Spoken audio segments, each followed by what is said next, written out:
You're on my side, right? You're on my side. The people need to know. He likes me better.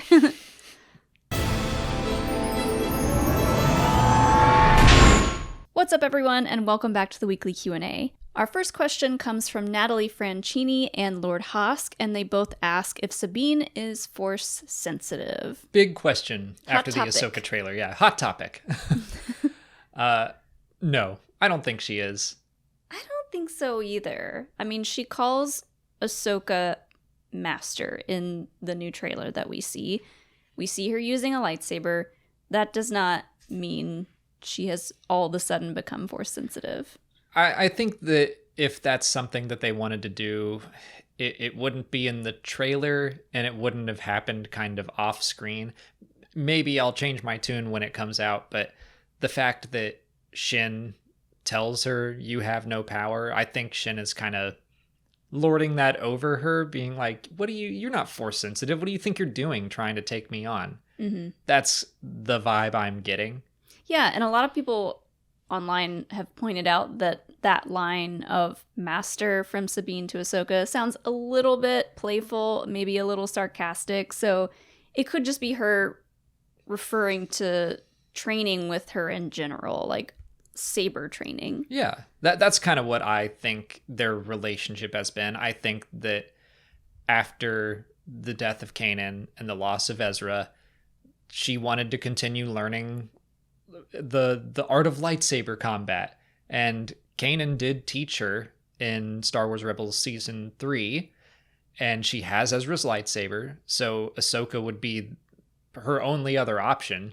So I do think that she could call her master, but not in a Jedi master way, just you're my teacher. Right, and especially with everything that we know up to this point with Ahsoka and how she isn't necessarily referring to herself as a Jedi, you know, it could definitely be sarcastic in the way that, you know, we're going to talk about Ahsoka's past, her relationship with the Jedi at some point, and Sabine could be saying this to her as a way of being like, you need to figure your stuff out. You need to figure things out on your relationship to the Jedi. If you're a Jedi, if you are a master, like all that stuff could be coming into play here. And I think it was mostly like a more playful way of them talking. Hi, Pippin.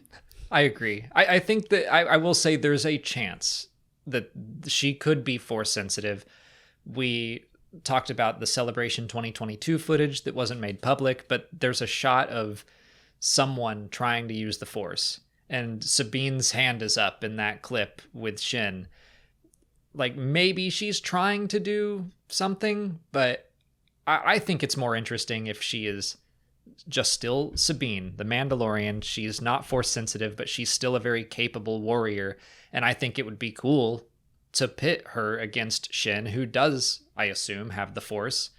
Yeah, we see her using the Force in the trailer. So I think that's an interesting matchup of how does Sabine beat her without the Force. Right.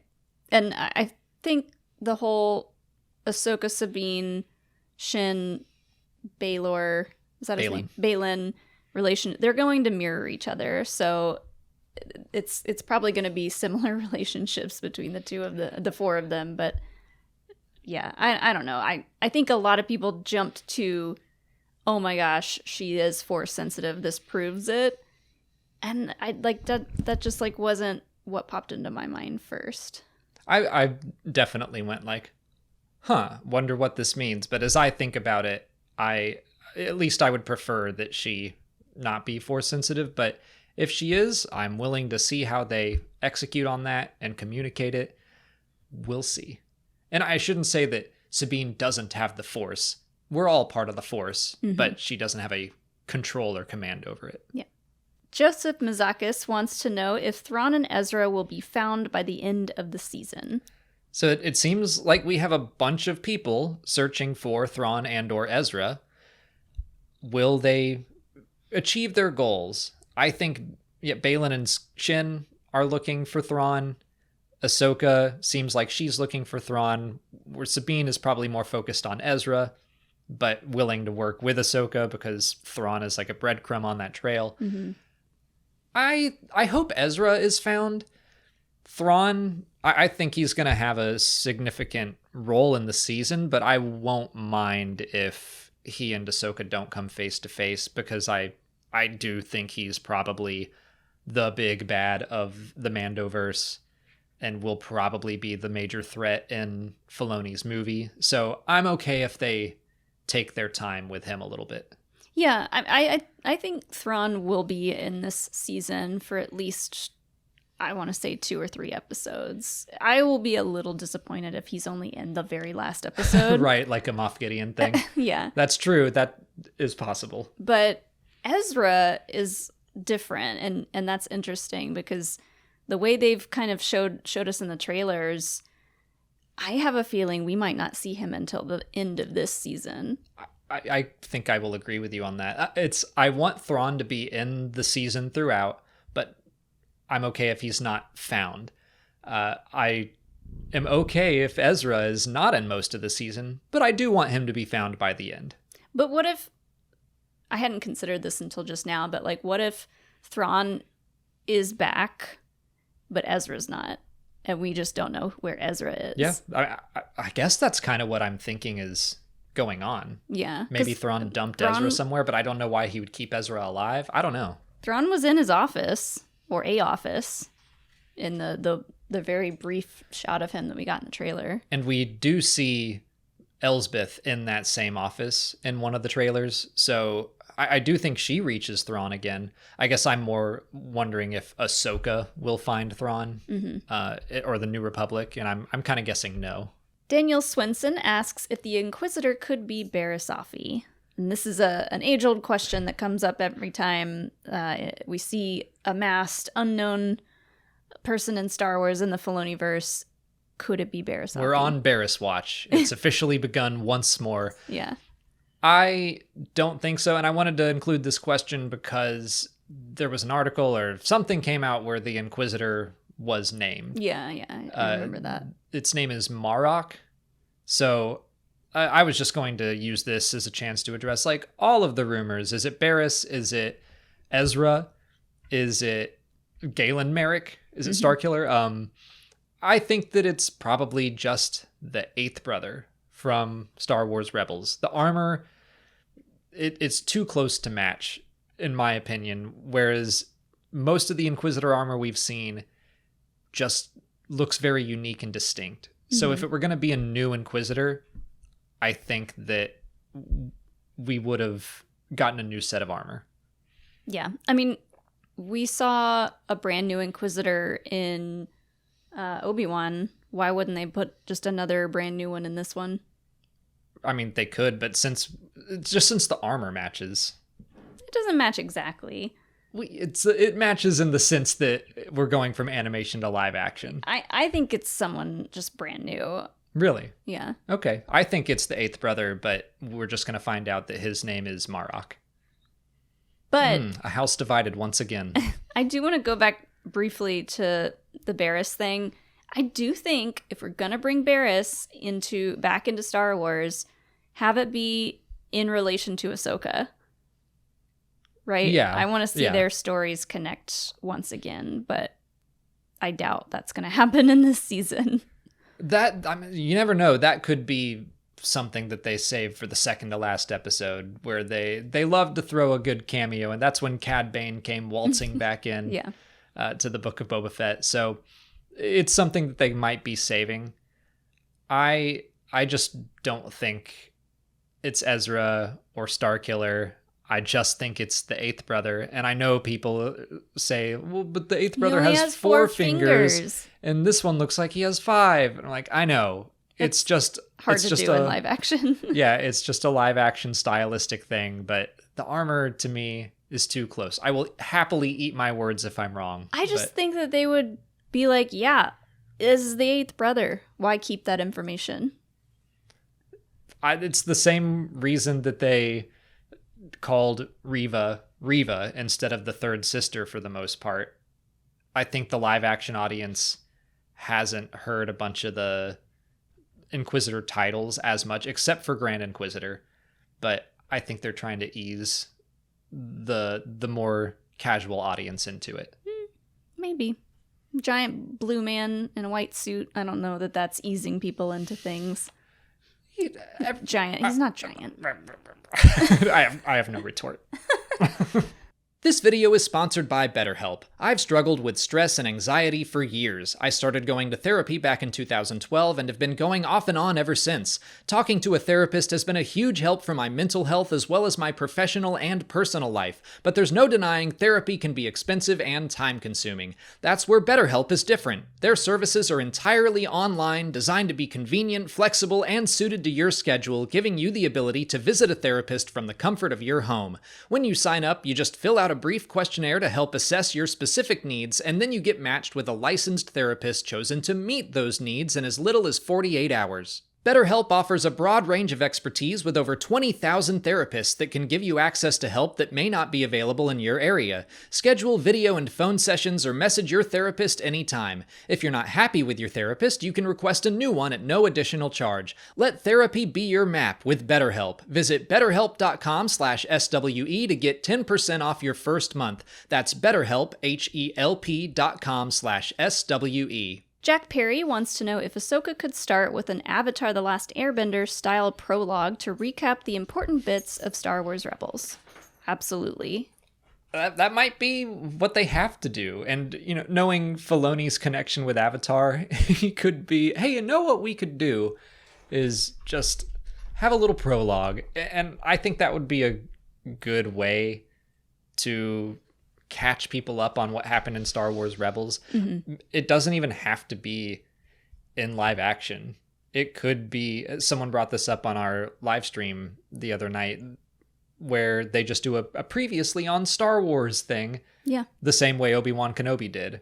It's like, let's just real quick recap the prequels and where we're at. I don't see why that would be an issue. Obi-Wan had something at the beginning of it. This one, people have to know that these characters are coming from animation. Why can't we just show a recap from animation to catch everybody up on who these people are? I'm super interested to see how they introduce all of these characters to people who've never watched a Star Wars cartoon. Because I'm at the point where I have questions about stuff like, what has Ahsoka been doing since Malachor, and what's been her relationship with Sabine, and how is this all going? Why is the eighth brother, who's definitely the eighth brother, here as well? There's lots of questions. Well, I think too, people are caught up in a way, because we got live action Inquisitors and Obi-Wan. We've seen tons of Mandalorians. We've seen Twi'leks. We've seen Togruta in live action, I think. Yeah. That's all people need to know. I don't know. I'm curious to see. For them to be interested. Oh, yeah, to be interested, yes. And not be completely turned off by not understanding what's happening. I'm curious how they're going to keep them from being confused as to, or are they going to say, like, Ahsoka walks in and Hera's like, hey, I haven't seen you since Adelon, and that time you left with my boyfriend who I hadn't really made it Facebook official yet, and his Padawan, and then you went missing, and then later Ezra went missing. It's like, you can't just have an exposition dump. So need to do that. No, they shouldn't. I'm just curious how they're going to get across the vital information to people like my parents. Is it vital? I think it might be. I don't think it is. Weird. I think they threw that out the window. On opposite sides today. I think they threw vital information being put across to explain who and why, and they threw that out the window years ago. I don't know. I think that there is important stuff that people are going to have to understand before they see this show. Is this just because your parents are constantly asking you a million questions about Star Wars shows? Partially. And you don't want to answer them? No, I'll answer them happily. But don't you think that there's going to be a level of confusion? No. No, you just know everyone's going to know what's going on right away. Grogu's cute. Everyone knows that. My parents are going to be like, where's Grogu? Yeah, that might be a bigger question. Where's Mando and Grogu and Luke? That's two disagreements in the same day. That's rare. Part of me just wants to believe that it's not that vital in case they don't go into any of it. And so I can just get over it. Well, that's the thing. It won't bug me because I'll know what's going on. I'm just curious how they're going to communicate what people need to know while also balancing, like, I do know it, so I don't want it to be super repetitive. They could also just do a little recap on an episode of the Star Wars show and say, here it is if you want it. That's true, but most people don't watch that. I think the little animated recap is probably the best approach of just a quick, this is what happened in Rebels, here's what you need to know. Okay, let's do this. You're on my side, right? You're on my side. The people need to know.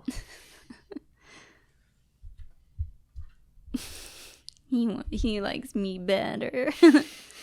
Spider-Man of Earth 1218 and Ormappa ask what we think of Jacen Syndulla's redesign for the series. So this comes from spoilers from a Lego leak, which is nothing new for Star Wars. At this point, the set has been officially announced.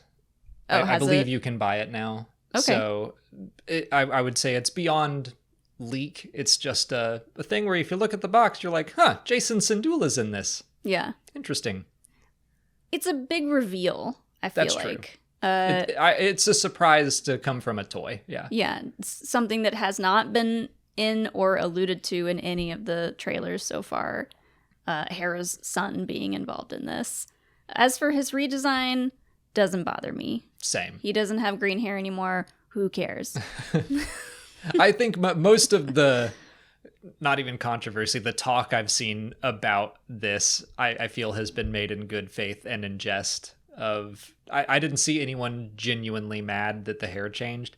And I've seen a lot of people, for once, having playful answers to explain it away. Which I'm like, thank you. Like, that's what people should do, is go, maybe it's because Sabine dyed his hair once. Yeah. And I love that. That was kind of my reasoning behind it. I was like, maybe in the Star Wars universe, green hair is normal. Brown hair is like the cool new shade of hair for that season. And he's just like, I want to be cool and have brown hair. I guess my headcanon right now is that his normal hair is brown and green hair is what Sabine did to him.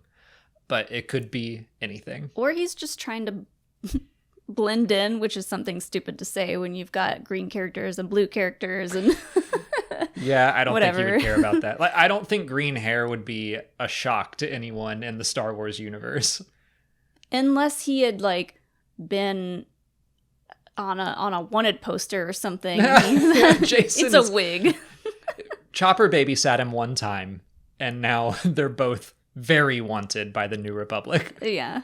And Hera's trying to keep them hidden and safe. What if he actually does have green hair and the Lego leak, I was going to bring this up, made his hair brown to like throw people off the scent? I was going to bring this up because we are looking at a toy, and I don't think it would be that hard for Lego to just make green hair. And I think they probably would do it. But I've also seen people saying that he doesn't look like he's half human, half Twi'lek. And I'm like, you're looking at a minifig. Yeah. It's not the most HD toy there is. Those are really hard to make look special and custom. I'm sure Lego could pull off, oh, you need green hair? Got it. But also, maybe the box art, maybe it is a little bit half brown, half green. Or that's maybe the actual live action version is brown with green streaks or something. And Lego's like, we don't want to do that, like two colors on one piece of hair. We're just going to stick with brown. Yeah, I don't know.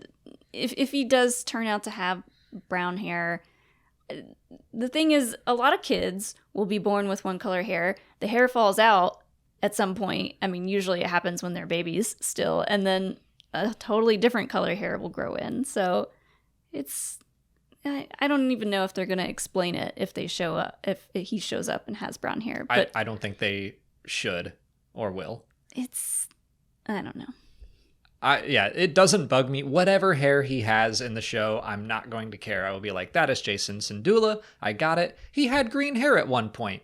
And honestly, the Sabine hair dye explanation makes too much sense. They could even make a joke about it and say he was in his green hair era or something, and like he can roll his eyes and be like, oh, don't remind me, I was so silly back then having green hair. Green hair, I think, is a joke about it, I think, is a possibility. On to YouTube questions. Jacori wants to know if Sabine has made any contact with the Loth-wolves on Lothal, specifically Dume. So that's interesting, because she did include them in her mural. She obviously knows about them. She had interactions with them.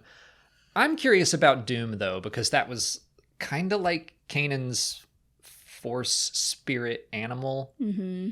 And then we're in the middle of our rewatch right now. We're not at season 4. We're in season 3, but I feel like Dume just kind of disappears. So I don't know if Dume came back ever, but maybe he would. Yeah, I don't think so. I think they could be in the mural and not ever come up again. I could see her having interactions with a Loth-wolf, but I would be surprised if Dume specifically returned. Yeah. It would be cool. We're going to have scenes now with the Convor and wolves just like roaming around in the background. Convor, wolves, Loth cats. I'm down for it. And obviously we have Dave Filoni as the showrunner here. I will not be surprised if he's like, I need to get a live action Loth-wolf in this. Yeah. It does make sense. We had dire wolves, now we get Loth-wolves. I thought you were going to say we had diarrhea. I don't know why. Just... Excuse me, everyone. I have to go. Jack Eternity asks if the Grysk will be the villains of the new Jedi Order. I don't think so. So we're talking about the Grysk shares some similarities with the Yuuzhan Vong, who were the villains of the new Jedi Order book series, which were back in Legends. But I don't think they're going to go that same route. I think for live action stuff, I don't know that we'll ever have a purely alien race as the main antagonist. But just because it would be difficult to do, but would be a lot, and the Yuuzhan Vong were very complex. Yeah.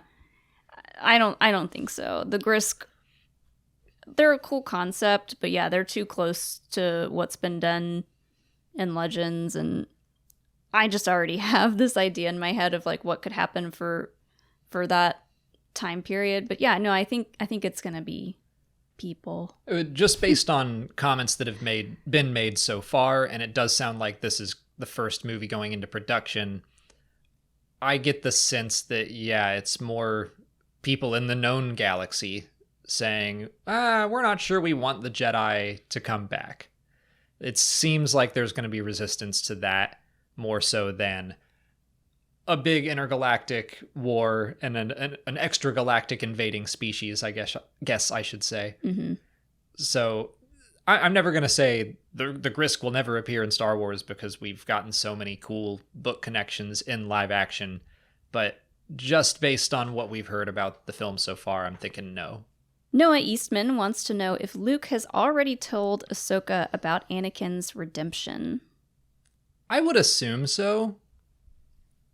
If Luke told Ahsoka about Anakin's redemption. It depends. Like, we haven't seen their first meeting, so I don't know how much Luke knows. I would assume she would say, "Hello, Luke Skywalker. My name's Ahsoka Tano. I was your father's Padawan. Yeah. I knew him well." I feel like she would already know. I would hope so. Like, we keep talking about the possibility that in the Fakpav book we might get an Ahsoka story where Anakin's Force Ghost visits her and just they have a little sit down chit chat. So yeah, I think she might already know. That's interesting. Now that we're getting the series, and there's been rumors, maybe more than rumors, Hayden Christensen's probably going to be in this. I think he'll be in it as a Force Ghost. So maybe she will see him, and that will be their first meeting. I would love it if it were in From a Certain Point of View, Return of the Jedi as well.